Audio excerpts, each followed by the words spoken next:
মজার মজার খাওয়া দাওয়া আজকের রেসিপি। আশা করি আপনাদের ভালো লাগবে প্রিয় ভিউয়ার্স। আসসালামু আলাইকুম প্রিয় ভিউয়ার্স, দেখেন কি তরকারি নিয়ে আজকে রান্না করতে আসলাম। এইটা সবাই চিনেন, গরমের সবজি সজনে ডাঁটা আমার খুব প্রিয়। এই সজনে ডাঁটায় কিন্তু ঠান্ডা কাশি ভালো হয়, আর সজনের পাতা ডাঁটা সবগুলোই বিশেষ বিশেষ উপকারী। যাই হোক, এখন আমি সজনে ডাঁটার সঙ্গে দেব কাঁচকলা আর আলু। মাছ দিয়ে সজনে ডাঁটাটা ফাইন করে রান্না করব। প্রথমে ডাঁটাটা এভাবে কেটে নিচ্ছি ছোট করে কেটে আঁশ উঠিয়ে নেব, কারণ আঁশ না উঠালে এটা খাওয়া যাবে না। অনেক ক্ষেত্রে অনেক সময় কষি যে সজনে ডাঁটাটা থাকে ওইটা আঁশ না ছাড়িয়েও রান্না করা যায় ডালের সঙ্গে বা এমনি মাছ সবজির সঙ্গে। যাই হোক, আমি সজনে ডাঁটাটা কেটে নিচ্ছি, এভাবে আঁশ ফেলে নিচ্ছি দেখুন প্রিয় ভিউয়ার্স। আর এখন হালকা হালকা গরম পড়েছে। ঢাকায় তো ঢাকার ভিতরে ভালোই গরম পড়ছে, কিন্তু সকালবেলা একটু হালকা শীত পড়ে, ওইটা কোনো ব্যাপার না, কিন্তু গরমের চাপটাই বেশি লাগতেছে। আর এখন এই মজার মজার গরমের সবজি পাওয়া যাবে, খেয়ে কিন্তু মুখে অতটা তৃপ্তি আসবে না। তো রুচি বাড়ানোর জন্য শীত তো চলে গেছে নেয়ামত নিয়ে, এবার গরমের সবজি তো খেতে হবে। তো রুচি বাড়ানোর জন্য এরকমের সজনে ডাঁটা, করলা বা অন্য ভাজা একটু হালকা পাতলা মশলায় সব রকম সবজি গরমের খেলে শারীরিকটা একটু ভালো থাকবে। তো এই দেখুন সজনে ডাঁটাগুলো কেটে আঁশ ফেলে নেব। আর এই সজনে ডাঁটার সঙ্গে দিব হলো কাঁচকলা, আলু আর একদম হালকা মশলায় এটা মাছ দিয়ে রান্না করব। প্রিয় ভিউয়ার্স, যারা দেখছেন এখনও সাবস্ক্রাইব করেননি সাবস্ক্রাইব করবেন, আর যারা অলরেডি আমার প্রিয় সাবস্ক্রাইবার কমেন্টস করবেন কার কেমন সজনে ডাঁটা খেতে ভালো লাগে। গরমের ভিতরে হালকা পাতলা সবজি কিন্তু স্বাস্থ্যের জন্য খুব উপকারী। প্রত্যেকের উচিত সজনে পাতা ডাঁটা খাওয়া অন্তত একবার হলেও মাসে, কারণ এটা খুবই উপকারী। এই দেখুন ডাঁটাগুলো কেটে নিয়েছি আলুর সঙ্গে কাঁচকলা, এবারে সব কিছু হাতে মেখে নেব। পেঁয়াজ কাটা নিয়েছি, কাঁচামরিচ, ধনিয়া পাউডার, জিরা পাউডার, হলুদ পাউডার, মরিচ পাউডার, স্বাদ মতো লবণ ও দিয়েছি সর্ষের তেল। এবার সবগুলো ভালো করে হাতে মেখে নিচ্ছি, আর হাতে মেখেই এই ডাঁটা আলুটা ছোট মাছ দিয়ে রান্না করব।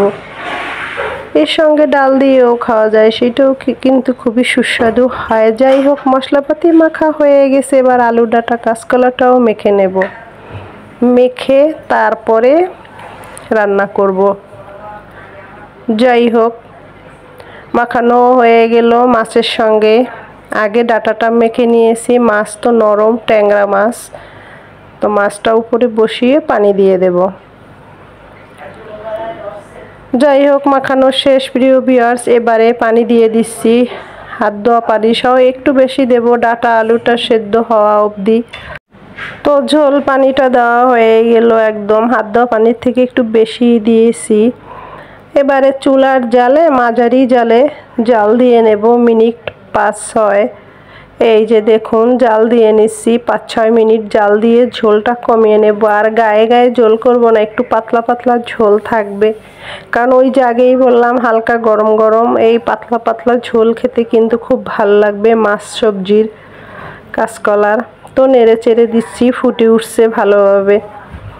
আলহামদুলিল্লাহ, আমার ডাঁটা সজনে ডাঁটা আলু কাঁচকলার পাতলা পাতলা ঝোল রান্না হয়ে গেছে প্রিয় ভিউয়ার্স। এই দেখুন নেড়ে চেড়ে দিচ্ছি, একদম পাতলা ঝোল, লবণ ঝাল সব ঠিকঠাক হয়েছে।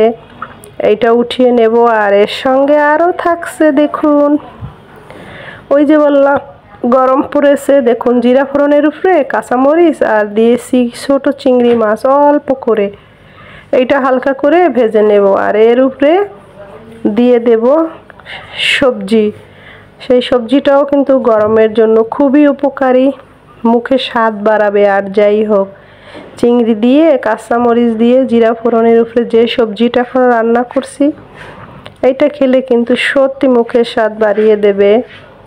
তো কষ্ট করে যারা ভিডিও দেখছেন দেখলে বুঝবেন।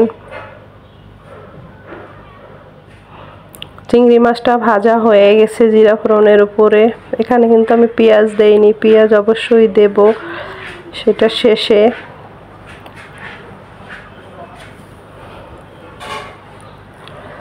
জিরা ফোড়নটার উপরে চিংড়ি কাঁচামরিচের একটা আলাদা সুঘ্রাণ বের হয়েছে। ভাজাটা হয়ে আসছে, এবারে আরেকটু নেড়ে চেড়ে করে দিব।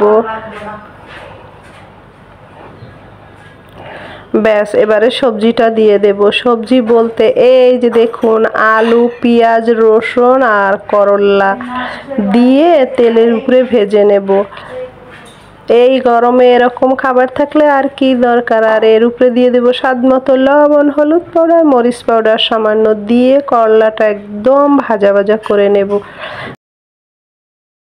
দিয়ে নিলাম, এই যে লবণটাও দিয়ে নিলাম, সামান্য হলুদ পাউডার, মরিচ পাউডার দেব। আর এর সঙ্গে কাঁচামরিচ তো আছেই।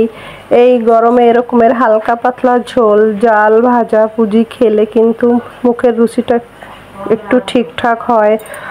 কি আর বলবো, সব কিছু দেওয়া শেষ প্রিয় ভিউয়ার্স। এবারে নেড়ে চেড়ে ভাজিটা ঢাকনা দিয়ে ডেকে 3-4 মিনিট জাল দিয়ে ভেজে নেব। আর করলাটা একদম ড্রাই করে, করলা আলুর ভাজাটা কিন্তু একদম ড্রাই করে ভাজবো না, এটা একটু হালকা আদা কাঁচা থাকবে, তাহলে পুষ্টিগুণটাও ভালো থাকবে, খেতেও ভালো লাগবে হালকা কাঁচা কাঁচা।